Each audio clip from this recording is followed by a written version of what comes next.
Episode 41. Welcome back, everyone. White Claw Wednesday. Oh, almost broke my fingers. we're real hectic over here. But first, let's crack these, dude. Oh, thanks for giving me the lime, Just man. in here. Okay. Appreciate that. Oh yeah, no problem. Oh, Dude. yeah. Dead ass. I just cracked Dead it. ass. We gotta talk about that phrase. What's up? Do you see that? Oh, you just sprayed on yourself? Sprayed on my neck. Cheers up, brother.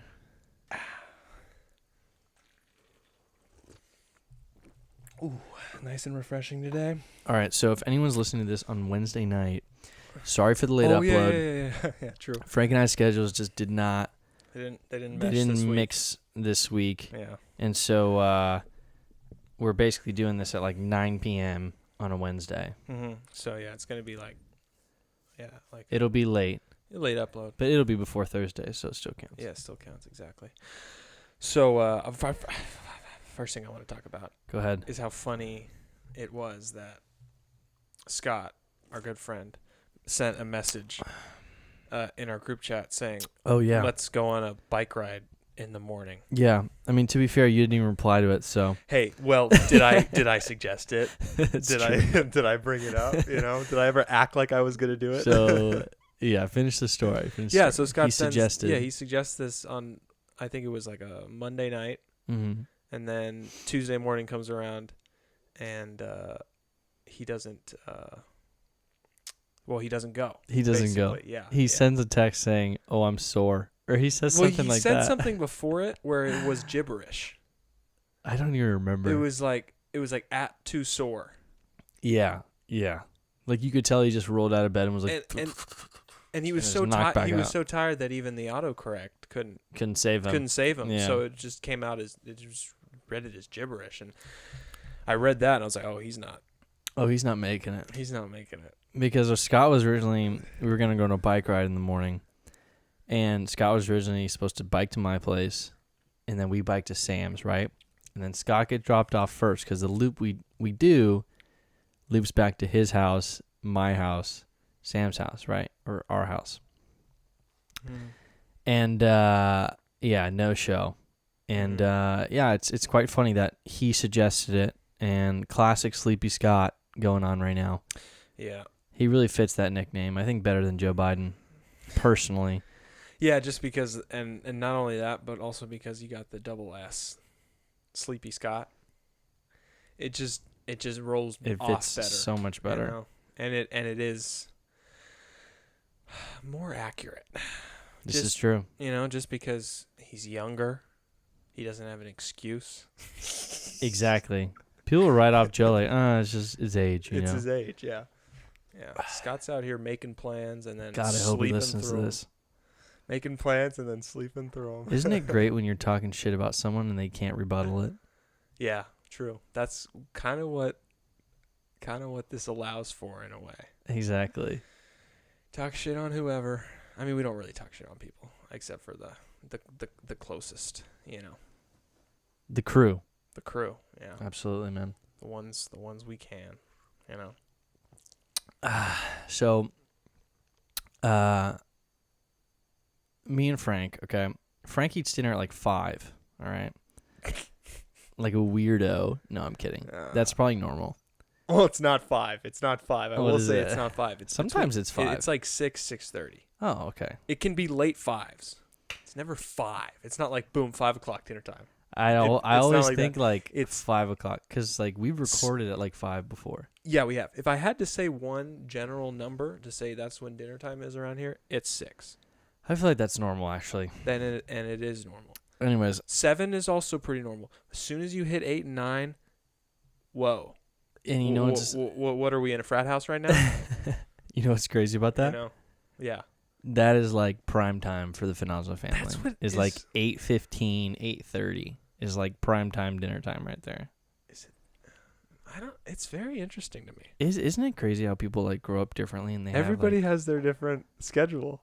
It's like so weird. I just remember growing up, although I'm sort of the outlier in this situation because I remember like hanging out with friends in high school and like and be like, okay, let's do it after dinner. And like everyone else's after dinner was like completely different than mine after dinner. I don't know. It's weird, man. It is weird. Because you think about it, usually, like, my dad is getting ready for bed when your dad is eating dinner. Wow. Because there would you say there are a lot of nights where you guys are eating dinner at like 8:30, 8:45? Oh, yeah. Okay, yeah. That's Like once a week, dude. Yeah, that's when my dad is literally. Sometimes we're pushing 9. See, my dad's in bed at that point. My dad's like laying in bed about to close his book and turn off the lamp. The thing is It's like, just, I mean, but this is happening everywhere, you know? Yeah. We got, and then there's people who are asleep by 8, you know? yeah, So it's like, yeah. Dude, you know what crazy? The other day, I don't know why, but I was just like so engulfed in like work, you know? And for those of you that like work from home, I don't know, you just like, you sit down and you just start going, you know? Yeah. And some days there's so much going on at work that you're just always, I don't want to say stressed, but you're always engaged in something, you know? Mm-hmm. And dude, it was like 3-4. It was like 3:00. And I was like, oh my God. I've had like 1 glass of water. I haven't eaten anything all day. Yeah. I know what you mean. And I'm not even hungry. Like I wasn't even hungry. And so that day I only ate dinner. Oh, wow. Okay. And I mean, I ate a large dinner, like, Yeah. you know, but it wasn't as much as I would have eaten lunch and dinner, you know? Yeah. Sometimes I eat breakfast, sometimes I don't. Most of the time I don't, to be Dude, honest. I ate a crazy I'm more of a coffee guy. I ate a crazy amount yesterday. I was actually going to. One day? Yeah, yesterday. Go ahead. Okay, dude. For breakfast, this is my breakfast. I love hearing this shit, Blueberry man. bagel, bowl of Cheerios, 3-egg sandwich on sourdough. A 3-egg sandwich. 3-egg sandwich on sourdough. Damn. And then a breakfast burrito from Farmer Boys. Oh, those are heavy too. That's my breakfast. Those four items for breakfast. Oh my God. And then my lunch was Wait, what was your 3-egg sandwich? Just literally eggs, just sourdough. 3 eggs cracked and cooked together in Mhm. a form. I make a form of the eggs. Like I kind of like make an omelet, but I make the omelet without anything except eggs, and then I make the omelet in a form that fits whatever bread I'm working with. Right on. So it's like sunny side up. You just crack them in there, or I crack them in there, and then scramble them. I scramble the yolk a little bit, but I don't Okay. scramble the eggs. All I do is I gotcha. break the yolk, so that way gotcha. the yolk bleeds into the white. And then bottom then half's cooked. You flip it over. Flip it over, Oh, cook that, God, sounds throw it so in, good throw it right in now. between the toast. Nice. Yeah, and then for lunch I had 3 slices of cold pizza, and then for dinner I had Popeyes. Really? So a ton of fries, 3 pieces of fried chicken, a biscuit, and then I had some tomatoes and whatever for veggie with that, and then rice and beans too with the. My point is, dude, Wow. yesterday I just went hard, you know. Wow, went hard. dude. And I had to do that because today I had one of those things you're talking about where I just had things happen, and like this morning I had a couple acting things on Zoom. They were off book, so I had to memorize the lines beforehand, and then after that I had to type up a couple page assignment for screenwriting, and then after that I had a music class, and then after I had that screenwriting class that I was typing stuff earlier for. So yeah, my point is like I kind of like stored up energy yesterday, and then today I was in one of those modes where I just really wasn't eating much, and I was just going, Dude, that is so cool. I think one time you were telling me about what you eat, and it was like, it was obscene, dude. Yeah, It was insane. It was like, I mean, I told you because we were talking. I think we were talking about like you getting big or something like that, right? Yeah, well, I was just talking about the fact that it's like it's like my superpower is like I just it all goes through me. It's just You just burn a lot, man. I just burn it all. Your I'm mind using is all that energy. Yeah. But guys, it was honestly insane. I mean, he started out his day. He was like, man, like, I had like 4 donuts, a bagel. It was just like, what the fuck? Yeah, Who has 4 donuts for breakfast? And like, it's just one of those things. My dad will come home with a box of donuts. Yeah. And everybody is a normal human being in this house, so you're either having 1 donut or no donut at all. But me, I don't have a limit. Yeah. So I end up having 4 donuts the first day, and then another 4 the next day. Because it's a dozen, and everybody eats a normal amount except for me. So I just get Do you get the Yum Yums? Dozen? My dad grabs the Yum Yums. My dad grabs the Nice. Yum Yums. You know what's funny to me? My mom doesn't like the Yum Yums And to me, there's donuts that are better than others, but hey, a donut is a donut. It's kind of the same way I feel with pizza. You can talk as much shit on Little Caesars as you want, but man, I've enjoyed a lot of Little Caesars. Oh yeah, absolutely. Did you have the pizza at San Francisco State in the no on campus? Okay, Frank, do you realize you didn't miss out on much? You could only enjoy it when you were hammered. It was that bad? It was that bad. Dude, we had some really bad pizza at East Bay. So I'm kind of like, it's breaking my rule of pizza being always good. But I ate it still. I mean, I still ate it. But there was a night, dude, where I got a whole pizza, but I wasn't really that drunk. I was more hungry. And the only time I had the pizza, I was drunk. And then I was hungry, and it was like the only place that was open. You should have just taken a couple more shots, dude. I should have, but reheated it up. I just wasn't in I wasn't in that moment. It was like, oh, I'm headed home at like 1 a.m. and I'm really hungry. This is at San Francisco? Yeah, this was in San Francisco, and I ordered the pizza. It was my biggest purchase regret that I made in San Francisco was that pizza, because this place stayed open till 3 a.m. Dude. I ordered on campus? I ordered a whole fucking pizza. Holy cow. You got me thinking about San Francisco, and and now I'm talking about good food. Okay? Oh yeah, yeah. Like all right. that chicken sandwich place comes to mind. That's literally what I was about to bring up. Okay, if anyone's ever in San Francisco, you got to go to the Bird. Okay, the Bird. It's like it's in the city. It's like I wouldn't say it's niche because it's like popular, but it's popping. There's not like a huge like sign. It's really small. It's low key. It's low key is the right word. Which is how you know it's good, when you got a line sticking out the door and you're like, wait, what is this place? Yeah. You know, like it doesn't grab you from the street, but you'll see the line, and then you'll see like a really tiny little sign. Doesn't the little sign just have like a red chicken on it? It's a fox with It's a fox on it. Like rotisserie chicken in its mouth. Okay, something like that. Okay, and it's small, and then it's got a bigger sign next to it. Mm-hmm. With a place that's like right next to it, because everything's kind of cramped because it's the city. But so that's why it kind of you could walk past it if it wasn't crowded. It is amazing, and it's on Montgomery Street, and I worked right on Montgomery Street, Montgomery and Post. The first time I met you in the city, we ate there, I think. Yeah.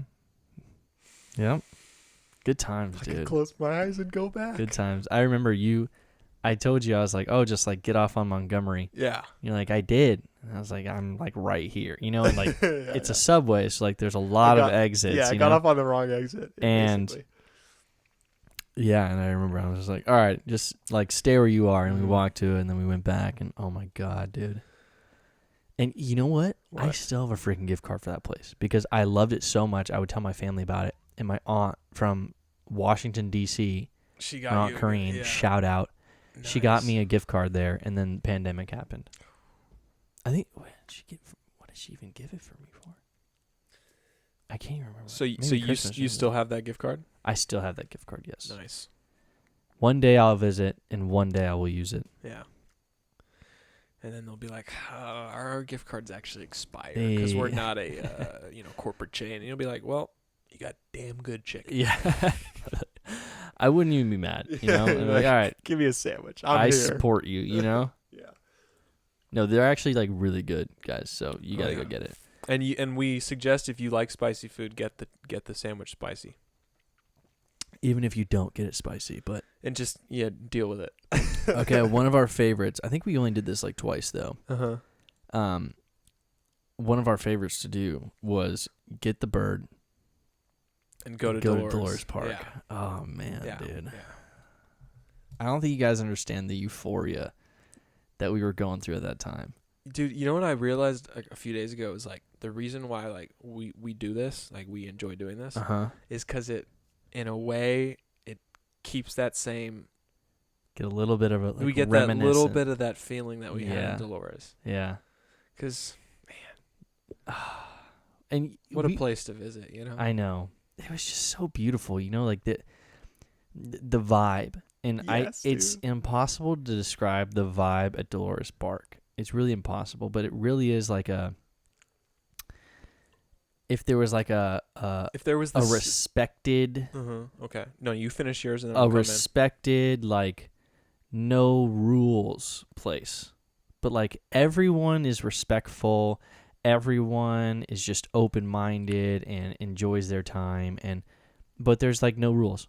There's no rules. You can do whatever you want. Yeah. But like, let's all be respectful about one another. Yeah, exactly. I was going to say it's sort of the safest you'll ever feel in an anything goes environment. Right. Yep. Yeah, it's just I mean, you literally got people. I mean, first of all, there's like thousands of claws all over there. Oh, like yeah, everyone's drinking claws everywhere. And IPAs too. IPAs. Yeah. Bottles of wine.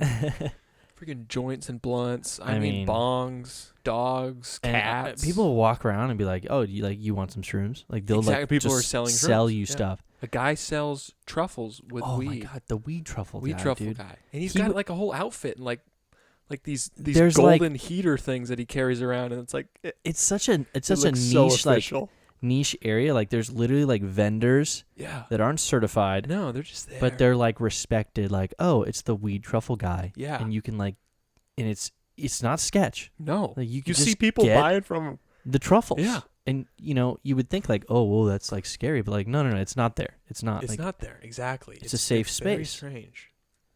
Yeah, it's. Dude, I never got one of those truffles. I mean, we never got, but we would see people buy them every time. I know, and I always wanted to. Yeah, we would always. People were always going to him. He had like the full-on getup. Remember his outfit? He had like what are they called? The overalls. He had like white overalls on. And then he had like this fancy hat on. He had like a hat, and then he had this weird like oven stick that he carried. He had like a giant stick, and on the giant stick rested basically a 4-prong kind of a heater holder. So I imagine I have a giant stick that's sticking out, and then on the end of it I have like basically 4 spider legs coming out of it, and each of those spider legs at the bottom is kind of a holder for a pot. Mm-hmm. So he's got these spider legs, and on the end of each spider leg is like this golden pot that's kind of being heated. Yeah. That has a heat under it, and those where the truffles are cooking. And he's just pulling out. I mean, literally, like he's pulling out like Jesus eggs, man. Just here, take this. And it was the kind of thing where he was like the vendor, because he would show up. Yeah. I remember I would sometimes hear people saying, "Oh, when's the truffle guy coming?" Or "Does the truffle guy come today?" Yep. And then when he would show up, everybody would be like, "Oh yeah, over here." You just, it. Yeah. He probably had regulars, dude. Honestly, I bet, dude. I bet. Oh yeah. Man. And then also you had, I mean, that's the thing about San Francisco. It's everybody's hanging out there. So you also have homeless people. Oh yeah. Who are taking your cans. It sounds kind of fucked up when you put it that way, because they're kind of serving you. So you get kind of, this feels wrong. But it's like this beautiful ecosystem. But it is a beautiful ecosystem, because you're giving them money in a sense. You're helping them in a sense, and they're helping you because you don't have to deal with your trash. Yep. And yeah, it's really cool. Actually. I remember sometimes I would chug my claw to finish it. To hand it to people, exactly. I mean, sometimes we would leave Dolores, and all we would have was the cardboard box. Yeah. And like a 12-pack. And here's the other thing, it might strike. It could be like, oh, well, I don't want to have homeless people walking up to me and asking me for my trash. It's not like that. It wasn't like that because it was so weird. It was like the homeless people became the people who would collect the cans. They almost were their own version of a vendor. Mm-hmm. Low key, because you never had some like tweaker coming up to you, like scaring the shit out of you, shirtless and cussing and yelling and stuff, and be like, "Give me cans," you never had that. Right. These people had big old bags, and they had the little claw things, little grabbers, and they would just reach out and take it from me. And I was just like, oh, perfect. It just felt so like very COVID safe. Now that I'm thinking about it, yes, COVID safe. It was too. very non-confrontational, man, and very transactional, and you had the beautiful view of the city. The whole just San Francisco city right in front of you. You know what I'm gonna do? What? So we have like video calls at work, right? Yeah. And you get to put a background on like your thing. Mm-hmm. And I have it as The Office, like my view from The Office. And it's pretty sick, I'm not going to lie, right? Not to make anyone jealous, but I'm going to put it Dolores. I'm going to find a photo of Dolores and just put it there. And my face is just going to be covering Salesforce Tower or whatever. But man. Oh, yeah, good times, dude. What I would do for another year there. Yeah. You know what's crazy? What? We're coming up on 2021, dude. I know, man. Can you believe that? It's almost the end of October. Can you believe that? Do you remember when we were still like... I think we were playing like COD or something like that. And this is when we were both in San Francisco. Yeah, okay. Because I haven't played COD since I got back, pretty much. Yeah. And Call of Duty, for those wondering. Yeah, we were playing the Modern Warfare. The Warfare, yeah. Yeah. What is it? Warzone. Warzone, yeah. We were like chatting on Warzone. We were playing with Jacob, and you know, this was like all going down. Where like things were shutting down. I literally had like just told Frank. Oh, I know like, exactly what you're talking. Yeah. I'm like work from home, dude. So, you know, things are getting crazy. Basically, I don't know what I was saying, but and then Frank, I remember the conversation because you literally just got an email from the school like as we were playing, and it was like, oh, you know, school is like shutting down or something like that. It's online for like this upcoming week, and it was pretty we're much moving people out. Yeah, it was pretty much saying if you're, it was like, okay, so you either get the fuck out of here, or we're moving you to another place here. Right. So I was just like, oh shit. So it's like I'm moving. Frank's like, I gotta like call my family, you know. And so he calls his family. And he comes back and he's like, I'm moving tomorrow. I was like, what the just happened, dude? You know, like we were just killing it in SF and that was having kind of a the great moment. time. It was like, yeah, it was just that. It's and like all just got ripped, just dude. Done. And you know, I was talking to one of my coworkers about it today, and I was like, man, like this all felt like when it started, like everyone thought it was gonna be so temporary, you know, and it is in like the long scheme of things. You're talking, you know, generations. Like you're gonna think back on it, like, oh, you know, it was like, you know, this amount of time, but like, people thought it was gonna be over by August. I mean, when we first went home, like work from home, it was like a 2-week thing, dude. It was like we're come back in 2 weeks, and then it got extended a month, and then 3 months, and then 6 months, and it's just like, and it's like, okay, now this is what it's we're like doing. indefinite, you know, and it's just like people are saying like January 2021, but like, it's I don't believe it, you know. Here's the thing: it's you can't. There's no date until there is. That's a good point. So until it happens and until it's over. It's over. I mean, the vaccine needs to come out. Long-term vaccine needs to come out. Yeah, long-term that's what I'm talking about. I mean, until I can drive to the Rite Aid, until I can wake up in the morning, drive to the Rite Aid, and get the long-term vaccine shot given to me. Until that moment, you know, we're still in it. You know, that's just the way it is. And yes, I know you can say, oh, it has a low death rate. Blah, blah, blah, blah, blah. Whatever. Sure. Who cares? That's the science of it. But here's the facts. It has still changed everything.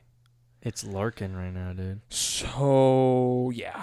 Dude, did you hear that Riverside is back in the purple zone? Oh, I bet, dude. We're back in the purple zone. Get what that? You know what this means? I mean, it means we're not doing well. We're not on the downtrend.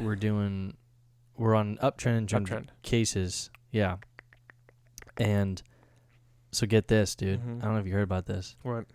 Riverside is going back to phase 2. What was phase 2? Phase 2 is no indoor dining. Okay. Phase 2 is businesses are like no indoor business, basically. Yeah, okay. Gotcha. Can you believe that? I can.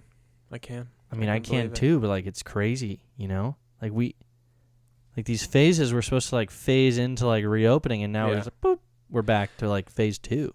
Yeah, we can't. Oh man, yeah. We're purple, bro. Worse than red. You know, I was noticing when I was in San Diego on Saturday. Yeah. Oh my God. No masks. Well, not only that, but like the bars and like the poppin' area of San Diego was packed, dude. Yeah. I mean, if you threw me into that, if you jump me back to 2018 and then jump me back to Saturday, I would have been like, oh, everything's the same. Mm-hmm. And I was, avoiding those areas, like Hunter was like, let's, my friends, like, want to go eat at this cool burger place. Yeah. Sam and I both look at each other. Well, we don't just look at each other, but we know, we discuss. But we discuss and we say, that's going to be super crowded. Yeah. So we just ordered pickup and picked it up and went back to That's the way to do it. the safe, limited people area. So, yeah, but I mean, it's just like the general American has been like, fuck it. Mm-hmm. Yep, absolutely. And even people like you and me have said fuck it in ways. Oh, yeah. So everybody's just saying fuck it in their own degree. Yeah, I think that's a good way of putting it. So some people have been saying F it like the entire time, though. Oh, the whole time, yeah. Exactly. I don't know. Balls to the wall. I don't know what to think about it anymore, man. I haven't gotten it. I haven't been doing much, but I think I've been doing more than...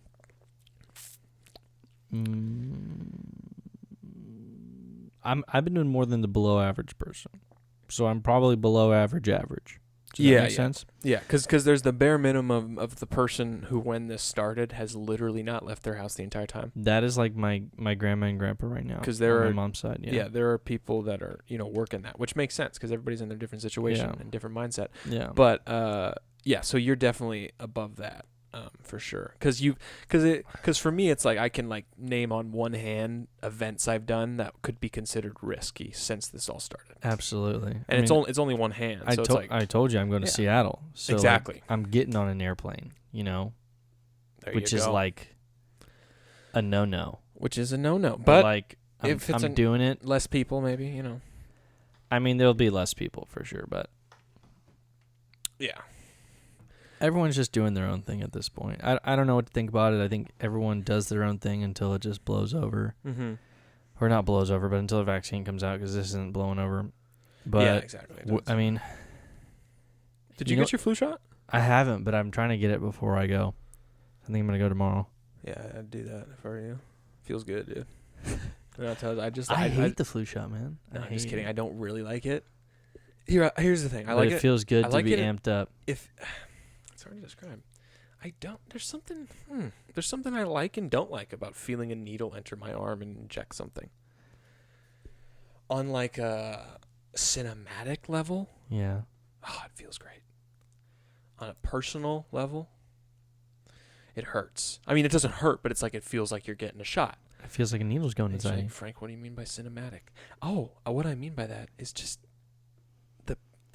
the crazy complexity of a little tiny metal needle that can enter your arm and then inject something and then not even and barely leave a mark when it comes out. It is insane. Half a second, and it fights against a thing that's as common as everybody has it. You know what's actually the craziest thing about vaccines? Like, wow, that was cool. The craziest thing about vaccines is they're actually giving you the virus.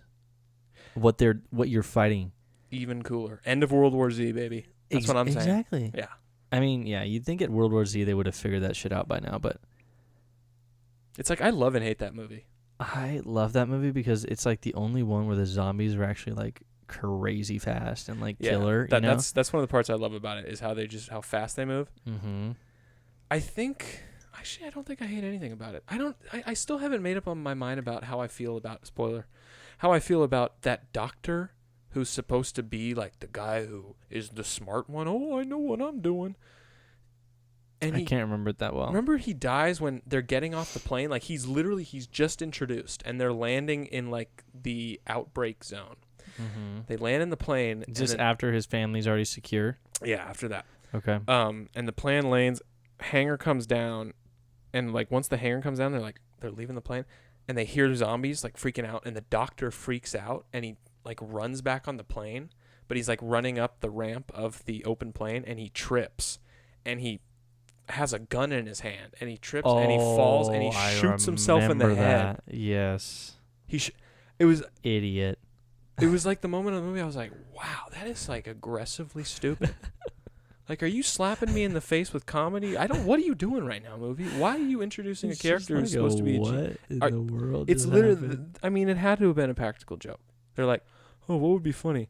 let's say this guy is super smart and knows what's good and he can fix everything, and then he's in the movie for 5 minutes and then he shoots himself in the head because he's scared. There's definitely some comedic vibe to it. There was some comedic vibe to it. Yeah. So I guess, I guess as I explain it, I still don't know how to feel about it.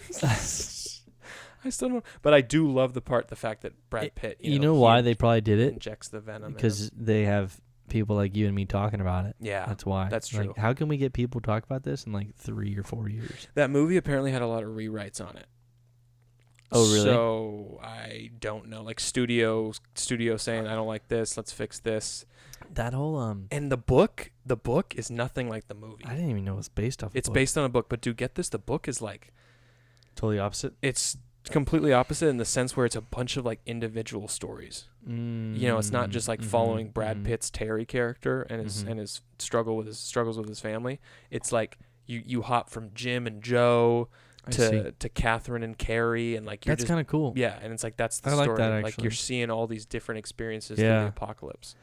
I always which is easier to do in a book because you got all the time of that. It has many pages as you need. You can reread as much as you need. Yeah, exactly. To. But with a movie, it's hard to do that. You need to focus on a character. Yeah, I mean, you got to get the people attached to that. And when Brad Pitt's your star, you can't be bouncing around. I mean, one look at that jawline. I mean, you have to stay on it, you know. Okay, about that movie, I never got that. I always thought it was funny, that whole, I think it was Jerusalem. I think they were in Jerusalem. Is that what they were? Yeah, where they had that wall built, and they were like, "Oh, we figured it out." Yeah, no, get out of here, dude. But I do like how they immediately, as soon as you're there, they don't have it figured out. It was just one of those things where it's like, just there was a term for it. You told me one time where like shit just happens in movies, but it's not explained, and like people just have to get with the program. Oh, Deus Ex Machina. There you go. Yeah, it's God in it's God in the machine. It's something that can't be explained. Kind of like that, where you're just like, okay, like nobody else figured out, but Jerusalem like just spent all of their money building a massive wall to protect the city, and because they knew it was coming and didn't tell anybody else. And if that wasn't believable enough, okay, it's here. It's an impenetrable wall. Yeah, you got freaking 10 helicopters, you know, circling it, and then all of a sudden, none of them notice this massive, I mean, literally massive pile of zombies building up on the side. Like, what? I know. Yeah. Come on. Yeah.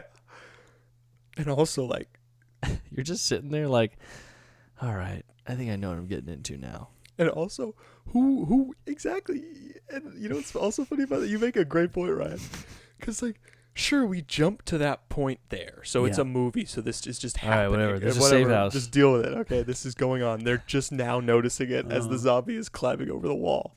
But it's like, okay, but what about 2 months ago when the pile of zombies was like 3 or 4? Right. And you got like a helicopter above. It's like, it looks like they can climb on top of each other. I don't know if this wall thing is going to work for that long. Yeah, exactly. You know?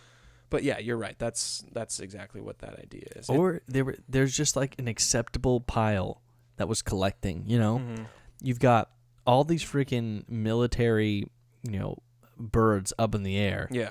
With literally machine guns, and there's like an acceptable pile of like 100 feet. Yeah. You're like, oh, like they're not over 100 feet. Like, don't shoot them yet, you know? Exactly. What? Like, no, they still got time. It's like, what?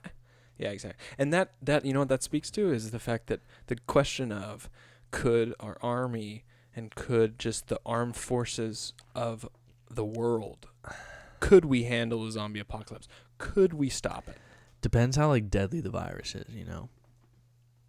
But I've always wondered, like, you know, especially with The Walking Dead, how slow they are. How did we not beat this? Yeah. How did we not beat? But then again, we look at the current world we're living in now. Mm-hmm. I don't know. Does the handling of the coronavirus speak to how we would handle a zombie apocalypse? Yeah, I think it would. I think it does. I think you're right. I think it does. And I think we wouldn't be able to stop it. It tells us that America would be the first to die. Yeah, but also think about, Ryan, shit has gotten crazy since pandemic has happened. Yeah. in a lot of ways. Society has the foundation of society starts breaking down when people are in scarce. It was a boiling situations. It was definitely a boiling situation, you know. Yeah. Like it wasn't like, oh, this just happened because of coronavirus. This is all now. Mm-hmm. No, it was like a build up. Yeah, build up, boiling. Yeah. You come to a point where it can't be contained anymore, and the coronavirus was the ingredient. Oh, it's just like insanity is like a cliff. All it takes is a little push. Yeah. It's like a line from The Dark Knight. Pretty sure. It's actually the last thing. Quote him, please. It's actually the last thing that Heath Ledger says as the Joker. He's like, because he's talking about how he got Harvey Dent down to his level. He's like, I think he says madness is like a cliff. That's what he said. Madness is like a cliff. All it takes is a little push. And remember, he's like dangling. He's cackling, laughing. So the coronavirus was that push. And to me, if we had a zombie virus push, my God, we'd be fucked. Yeah, we would. We would. Because I don't know what we'd do. It's like because I take away the diss to The Walking Dead. Yeah, we failed. I mean, we couldn't handle it because we couldn't handle it because that shit's way more real than this. It really speaks to like just the personality of America. Yeah, which is like every man for themselves. Like when shit hits the fan, it's it is. Oh my God, I'm gonna do what I want to do. Is he family that he's not allowed in? Yeah. Oh, dude, I would please get casted in like a low end zombie movie and just keep the beard going and put on a flannel or something. Oh, that'd be sweet, dude. Open the door with an axe. Who's this? Where are you coming from? Because I ain't letting you in if I don't know your ass. Oh, dude. Yeah, I would watch that, man. There's actually a zombie movie coming out on Netflix, Army of the Dead. Directed by Zack Snyder, director of Batman v Superman and Man of Steel, and 300, and Watchmen. But the zombie movie, Army of the Dead, basically follows a troop of army soldiers, and they're fighting zombies. Pretty simple. But an interesting little factoid about the movie is I think it's taken a little bit longer to come out because it was in its final stages of post-production when the Chris D'Elia allegations came out. And was he in it? He was in it. He played the fighter pilot, and he got recast by a female comedian named Tig Notaro. And ironically, she kind of looks like him. I mean, she's a woman, but she's got like short dark hair, and she's kind of got a strong. She's got strong facial features. Right. So she kind of casts a similar vibe as him, and I wouldn't be surprised if they cast her because there's probably some shots of that they can still reuse. CGI'd her in almost. Well, not only, but it's like probably there's some shots from the back of D'Elia's head where like you just see black hair like flying a helicopter. Yeah. So there's probably plenty of those shots where they just had her grow out her hair the same length as D'Elia's, and then they just probably reuse shots like that. Yeah. Dude, I saw on Instagram for the first time. I remember when all those I don't even, are there allegations at this point? I don't even know. They're proven? I'm pretty sure, they're pretty much fact because like the screenshots and the messages are out there of him texting pretty much sexually charged messages to underage girls. So what would you call them? Instances, whatever you want to call it. I mean, the facts are there. I mean, I've seen the facts with my eyes, So I remember you talking when it first happened, and you were like, "Oh, there's like a video circulating of like him on a podcast." Yes, I think it's with one of my it's Brendan Schaub. Brendan Schaub and I can't fucking remember Brian Callen. Brian Callen, right? Who also got outed a month after D'Elia. Wait, what did he do? Get out of here! Pretty much the same thing. I mean, just the generally the same thing. Using his comedic powers to prey on younger women. Are you kidding me? He did it in a different way. Callen did it to where like he was using his power to like women in the industry, like, oh, like you sleep with me, get this job, that kind of thing. D'Elia was doing like oh, you're in high school and a fan of my comedy, let me message you. I see. So yeah, but pretty much to sum up here, both assholes. Both assholes, but the hilarious podcast clip is they're talking about some kid who got in trouble through Snapchat, blah, blah, blah. His mom reported him. That's not the point. But the point is, D'Elia asks, like, the behind-the-scenes person on the podcast. Right. why did the kid get in trouble? Like, you know, what are you talking about? Snapchats go away. Like, right. how would like, anybody know? Right. And then the person behind the scenes, you hear them talking, and they say, "Oh, you know, Snapchat, you can screen record and you know, screen and take screenshots and all that stuff." And then if you just see Dalia's face turn from like, "Oh, I'm having a fun time on a podcast," to like, life. "Whoa, I gotta think about it." It's like, like his whole mind just flips. Yeah, it's like a 45-second clip on YouTube. I think it's called Chris D'Elia Curb Your Enthusiasm. And the Curb Your Enthusiasm music starts playing from the TV show right as like the realization moment hits him. It's like the and it's just like fuck. Yeah, like his face is. And I was saying I saw it like yesterday. Oh, you did? Okay. And I was like, oh man, like this is perfect. You know, he's just like, and my life is gone. Yeah. And on that note. And how am I gonna fake the rest of this? All right, brother. Episode 41. Good stuff. Thanks for listening. Dog. Love comment, all you. Like, subscribe. We love you. Peace out.